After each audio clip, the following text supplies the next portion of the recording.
started today with going back over center of mass. So as a reminder, these are the three equations that I might use for center of mass.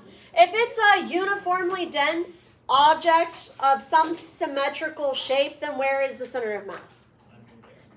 In the middle, right? It's just in the middle. So I only need these equations if it's something weird. Okay, so if it's individual masses all lined up for some reason and I can individually add them together and then divide by their total mass, that's this equation right here. So that is, I think that says V. It's supposed to be an X.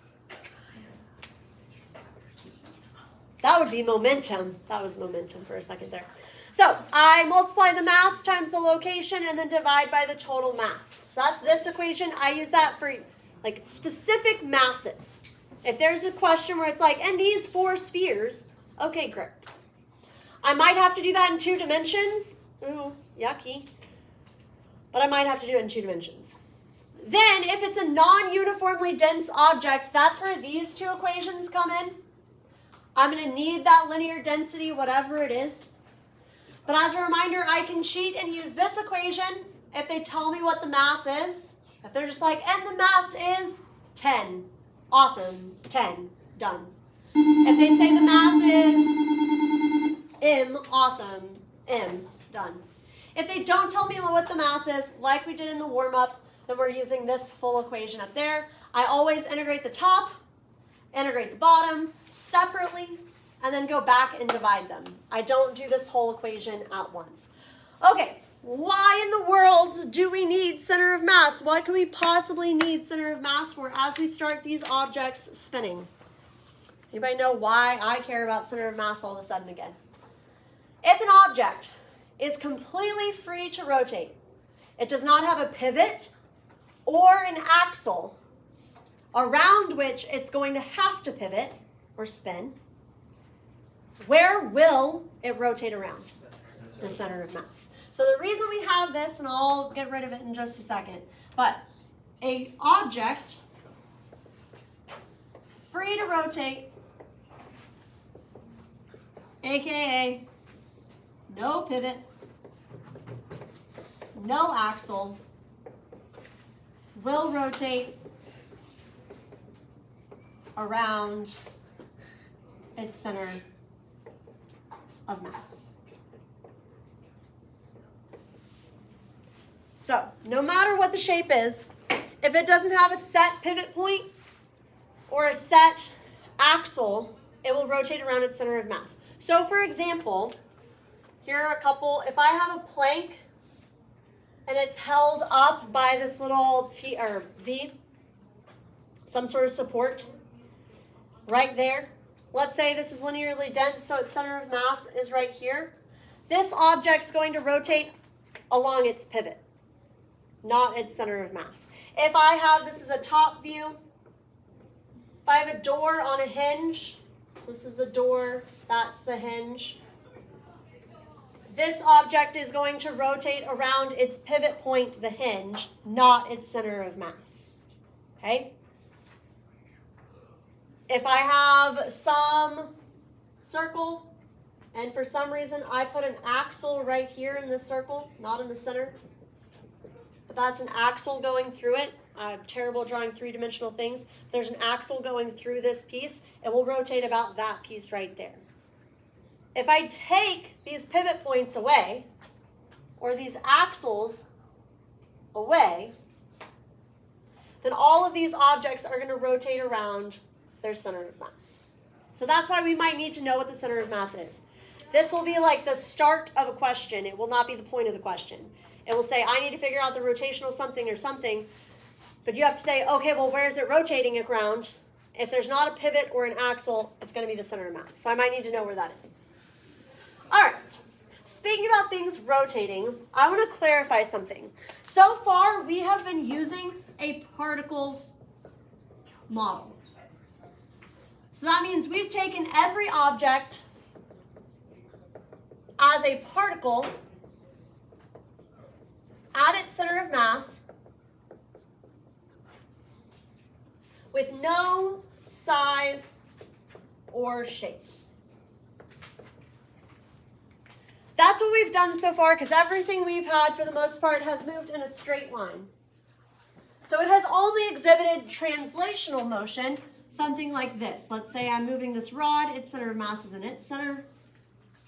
We have only done translational motion where over time the center of mass went that way. That's translational. So it didn't matter what the rest of the object was. We were tracking, we were calculating, we were applying ideas to just this center of mass. All the forces we had were applied to the center of mass. They accelerated the center of mass, and therefore the center of mass moved. That's what happened. We've been doing translational this whole time. So we didn't care what the shape or size of the object was because we just cared about where its center of mass moved. Remember, my center of mass is moving right now. I'm moving horizontally. I can move vertically, right? But all of that is my center of mass moving. I am in no way rotating. I don't like to rotate. It makes me sick, okay? Rotational would be this. I have a rod with a center of mass, and it starts to rotate.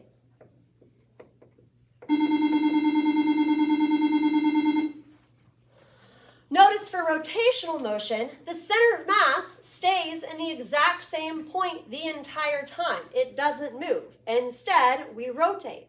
So what's actually moving is this extended object. Because if we use the particle model, nothing moved. We cannot use the particle model for rotational motion because nothing moved. The center of mass stayed in the exact same spot the entire time. So we're going to pick up a new model. We're going to use the rigid body model, which says that particles are held in a shape by rigid rods. What matters here is that shape and size matter. That's the difference in a rigid body model. Now we cannot treat this object as just being located at its center of mass because in rotational motion, the center of mass didn't move. We would have nothing to do. We would have to spend an entire month like not talking about anything because the center of mass wouldn't be moving. Right? So we have to treat it like a rigid body where this is an object that has size and shape, and its size and shape move.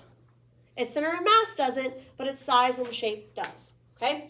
The reason they call it rigid body is because we're still sticking with the idea that it can't be compressed or stretched. The size and shape are locked, which is important because size and shape matter. Okay? Now, with this, follow it to the end of the line. We will also be talking about scenarios where we have both motions. So this would be a great scenario of a combo motion where I'm experiencing the center of mass moving and some rotational. So I can have translational motion, I can have rotational motion, or I could have a combination of the two. And we'll get into scenarios dealing with this in the future. A great example is a ball rolling down a hill. Give me 1 second. Time's up in 30 seconds. Bring it in and I'll switch pages. All right. Questions about this? Okay, well, today's the easy part. We're doing rotational kinematics. You love kinematics. You know kinematics. And the great news is really not much of that has changed. So let's go back and play a fun game of kinematics. I'm going to call on people and you're going to answer my question and tell me what angular thing this might go to. So when we talk about kinematics, rotational and translational go hand in hand. So we're going to talk about rotational, and we're going to talk about it because we know translational. So, for example, in translational, we have delta x. That's how far I've moved. When I turn this into rotational, what is the equivalent to delta x? Anybody?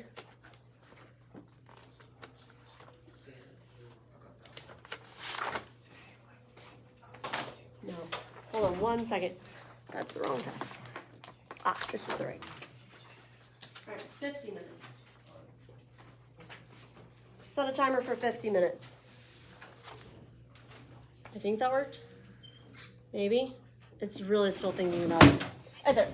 All right, so delta x is translational, so let's see, Anush, what is the rotational equivalent? Delta theta. Delta theta, absolutely. All right, let's try another one trickier. Krish, v, velocity, and translational must be? Angular velocity. Angular velocity, whose unit or variable is? W. W, good job, W. All right, I have acceleration. Acceleration with an A there. Anakath, what is it in rotational? Like the half of it. Yeah, it's the alpha. Kind of looks like the fish. There you go. All right. Ooh, let's try equations. Those were variables. Let's see if it's more fun if we do equations. Velocity is the derivative of x in response or in terms of t. So that would mean W is the derivative of what? D theta, absolutely. D theta over dt. Cool, all right. What about acceleration is the derivative of v over t, so alpha must be dw dt. Wow, all right, cool. Now, if acceleration's constant, v final is equal to v initial plus at, so that means w final must be equal to what? W initial plus alpha t. W initial plus alpha t. This is true for the second kinematic and the third kinematic. I'm not going to write them out because you have them on your equation sheet, but those are all true statements, okay? My point is, rotationally, okay, there is a correlation from rotational to translational. So if I'm spinning in a circle and I'm speeding up, I have angular acceleration that translates to, okay, translational acceleration. I am speeding up. My velocity is increasing, okay? The relationship between these two is that delta x is equal to r delta theta. So that means that velocity is equal to r times what? Psi r times w. Very nice. And acceleration is equal to r times alpha. Now, it's really important to remember that this is at a point on the rigid body. You should definitely ask me. So I have a question. I have an answer. So basically, if you had like, if something went in like a circle like 370 degrees, Yeah. would delta theta be 10 or 370?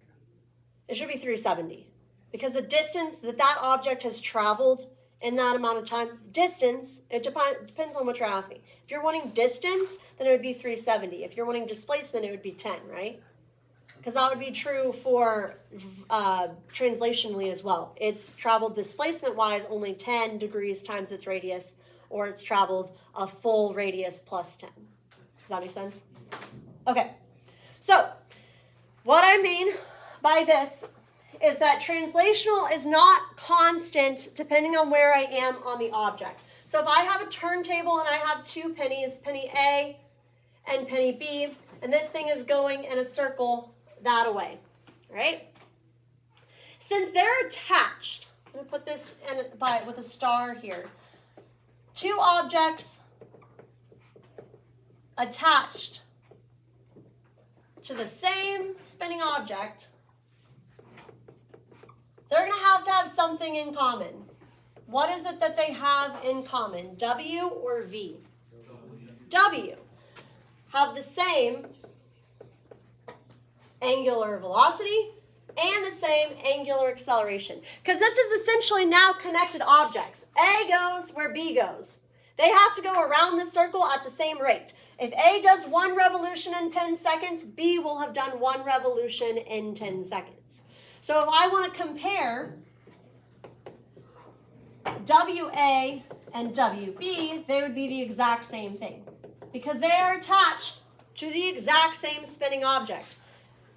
So angularly, how fast one is spinning is how fast the other is spinning. They have to do the same amount of revolutions in the same amount of time. Any question about this? What about us comparing VA and VB? So remember, this connection between angular, which we know for these two objects is the same, angular velocity is the same, and translational is dependent on their radius. That's why it's only valid at a certain point on the rigid body. Okay? Even though both points have the same angular velocity, they will have different translational velocities because they're at different radiuses. So which one would be bigger? Which one has the larger VA? Or, sorry, I answered the question. It's VA. VA is larger than VB because its radius is larger. So their angular accelerations were the same, but the radius of A is larger than the radius of B. So therefore, the translational velocity of A is greater than B. Questions about this? Okay, let's try something slightly trickier. So this is what happens when two objects are on the same rotating body. What if I instead want to build a bike? I want to pedal on a very small circle because I don't want my feet to have to go that far. And then I'm going to attach via a chain to a much larger gear. That's what I'm doing here. Okay, so I have A and I have B, and we're going to ask the exact same question. We're going to compare WA and WB and compare VA and VB. We're comparing these on spots at the edge of these circles. So VA and VB are both at the exterior of these circles. And we're giving this the condition of no slipping. So this chain going around does not slip. Okay? The chain is all connected. So that means the chain can be only going at one speed and one acceleration. It cannot be going at two different ones. This is one chain. It cannot be stretched, cannot be shrunk. It is not slipping. So it can only go around at one speed. So that means at the edge of each of these circles, their velocities, VA and VB, have to be the same. So I'm going to add this over here, okay? Two circular spinning objects connected without slipping have the same V at the edge. They have to. They have to have the same velocity at their edge. Otherwise, there would be slipping. Otherwise, the chain, the band, the whatever that connects these two things would have to be going at two different speeds. And that's not possible without slipping. Okay? This would apply to a car. All of our car tires are the same, so it's not really an issue. But if you get into drag racing vehicles or you go backwards and you're a little tyke and you have the big wheels, right? Those had two different wheel sizes. Both wheels on the edge have to be going the same speed. So what does that mean for their angular velocities? Which one must have a higher angular velocity? A. Absolutely. A has to have a larger angular velocity because to cover the same amount of distance and the same amount of time. Well, for each circle, A is covering less distance than B. So to cover the same amount of distance in the same amount of time, A has got to be spinning faster. A has to be spinning faster. Okay? So this is a couple of things to remember. If I have two different objects that are attached to the same spinning thing, so two pennies on the same turntable, their W and alpha will be the same. If I have two circular spinning objects connected by some exterior thing, then their velocities, V, have to be the same. All right, one last thing. We'll do a couple of examples. We'll move on. Last thing here, we're going to talk about direction. This is just like we did before, just the convention for direction. It is not something you have to live by. If you prefer to decide what direction things are or which way is positive and negative by yourself, great, go for it. But we decided that clockwise is going to be the negative direction. Counterclockwise is going to be the positive direction. And so for alpha, if I'm spinning in the clockwise negative direction or the counterclockwise positive direction, and I'm speeding up or slowing down, let's make sure we know which direction alpha is going to be. So if alpha, right, I'm going in the negative clockwise direction and I'm speeding up, which way does alpha have to be? If I want to speed up, I have to be going the same way as my direction.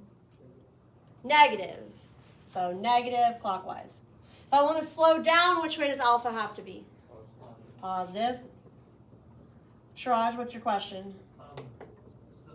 Alpha is, A is R times alpha, right? Or so. Yeah. A over R is alpha. Yeah. Is the A centrifugal or tangential? That's really important. It is tangential. So his question is, which A is this? It's tangential. Because what we're talking about with angular acceleration is that the spinning is speeding up. We are not talking about what force I need to hold this in rotational motion. So as a reminder, we'll get to the example right after this, but my total acceleration would be equal to the square root of my centripetal and my tangential. So if I'm going in a circle, I'm right here, I'm going this way, so my velocity is this way, my W is this way, I have some sort of AT, which is equal to R times my alpha. All of that is going up that way, so I'm speeding up. Then I have my centripetal acceleration going towards the circle. So angular acceleration is still responsible for speeding up and slowing down and is therefore still in the direction of the velocity. Centripetal is still in charge of keeping it going in a circle, so turning it, so that's still towards the center of the circle. So this A total would be a vector like this. I would get to it with Pythagorean theorem like that. So angular acceleration is part of tangential acceleration. It's how fast am I going at some location on this rigid body. Okay, let's do 2 examples. Let's see, this is kinematics. What's our favorite way to test kinematics? Oh yeah, graphs. Graphs are our favorite way to do this. So if this is my angular velocity over time, we'll call this time 1, and this time 2. I want to know what my angular, that was almost not a fish, my angular acceleration is at T1 and then through T2. So let's see, what I've got. Stage K, I have an angular velocity that's increasing at a constant rate from 0 to T1. So what is my angular acceleration from 0 to T1? Is it constant and positive? Constant, negative? What do you think? Constant and positive or negative? Positive. Constant, positive. That was supposed to be straight. It's literally so not straight. I don't know what to tell. Okay. Amelia, what about from T1 to T2? What is my angular acceleration? Am I speeding up or slowing down?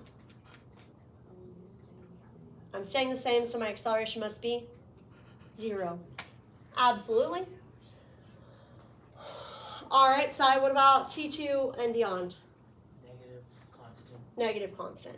So don't forget that all of the kinematic graphs still apply to this. If I wanted to know what the angular displacement was, what would I do?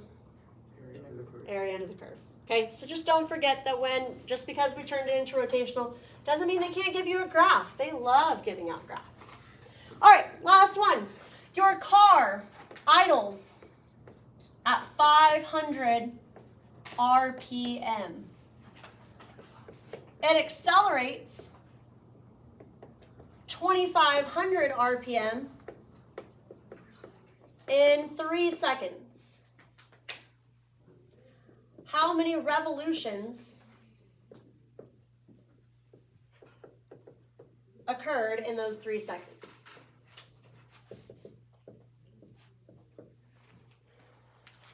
So we're going to do this problem. It is a straight kinematics problem. I could have given this in terms of translational velocities.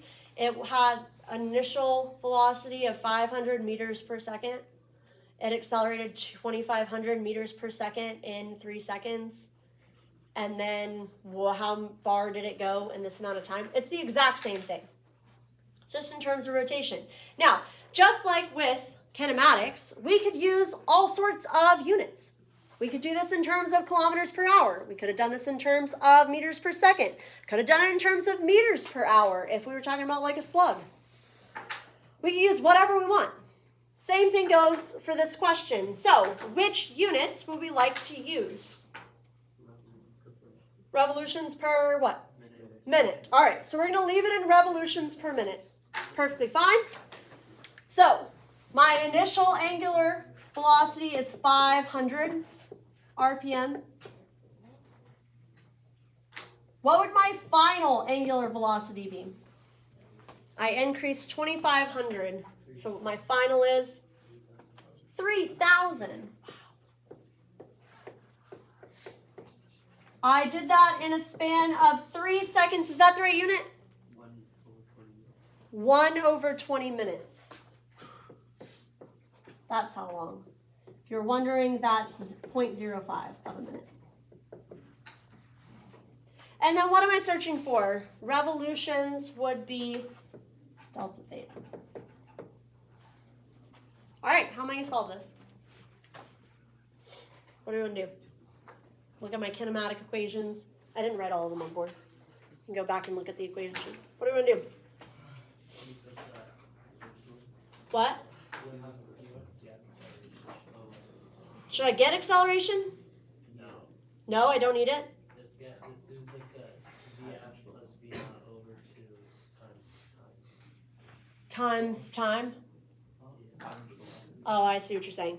He's saying this. He wants to go about it with W final plus W initial over 2 would be the average W, because I accelerated at a constant rate. And then that's average W, which is equal to delta theta over T. So if I multiply that by T, that's how he wants to do it.